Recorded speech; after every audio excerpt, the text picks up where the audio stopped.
Capricorns, lots to celebrate.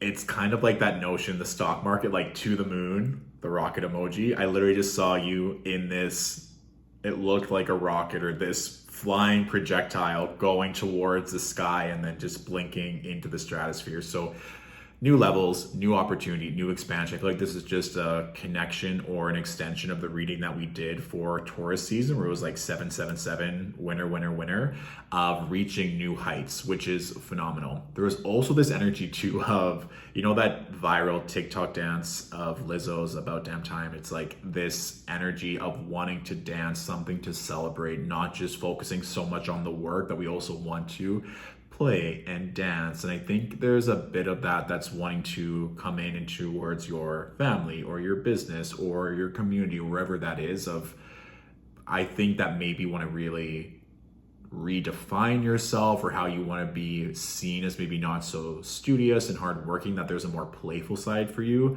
or that you're just wanting to connect more with that feminine, jovial side with regards to a partnership or a loving union. So go out and dance and have some fun, or maybe just listen to Lizzo, which is not a hard demand to fulfill.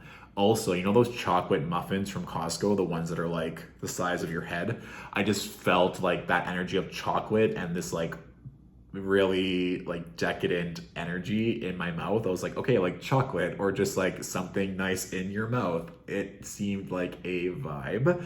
And this is nice too, right? Because Venus will move into Taurus at the end of May. I believe it's May 28th. And so with Venus being in her home sign of Taurus, that's really good for all earth signs because it makes a trine to anything you have in Capricorn in this case. So I think there's going to be other beautiful Taurus themes that are coming in, which would explain the dancing and the love and the food element and just reaching new heights. So we're in really good shape here. What's interesting is the contrast to the cards that I pulled.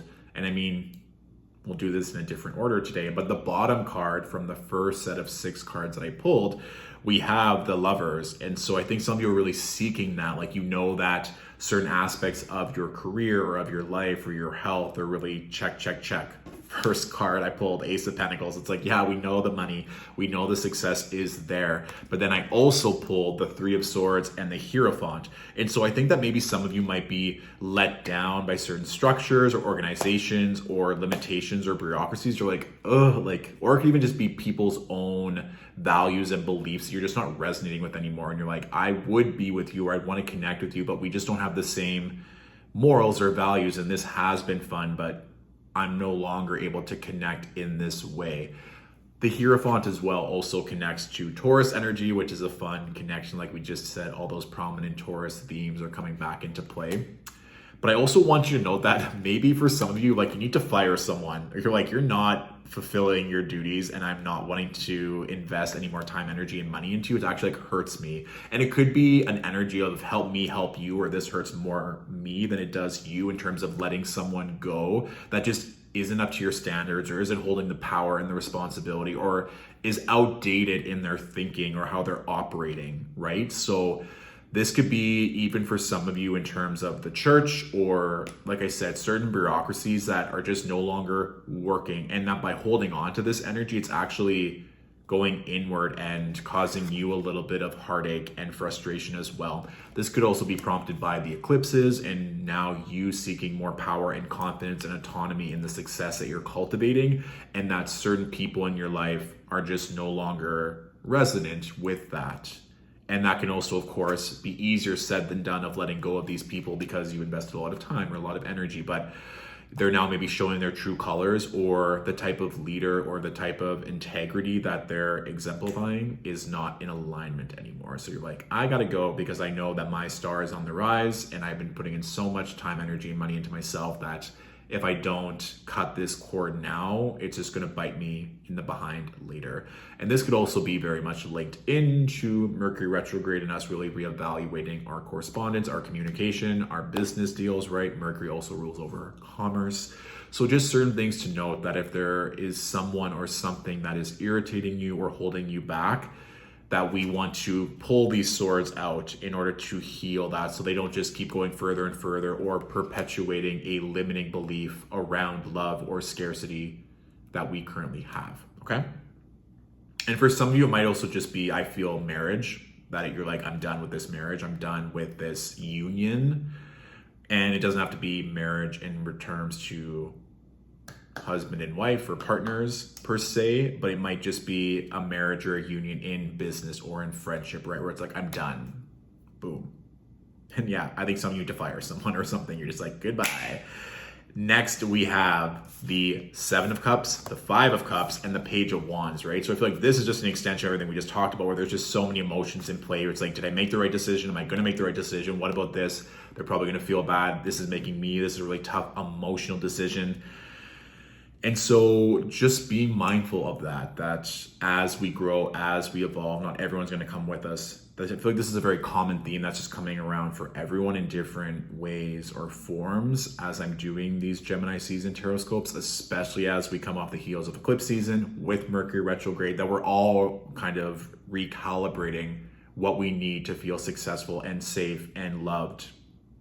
And that's just something as well, I think, that has come through so much in the channel, at least, to prioritizing that joy and that happiness and that creativity and that vitality, that when we do that, of course, certain relationships are no longer going to be aligned. We want to prioritize that, and knowing that that is our new standard, that's our new minimum of what we get to call in, what we get to attract in terms of pleasure and romance and all the fun things, okay?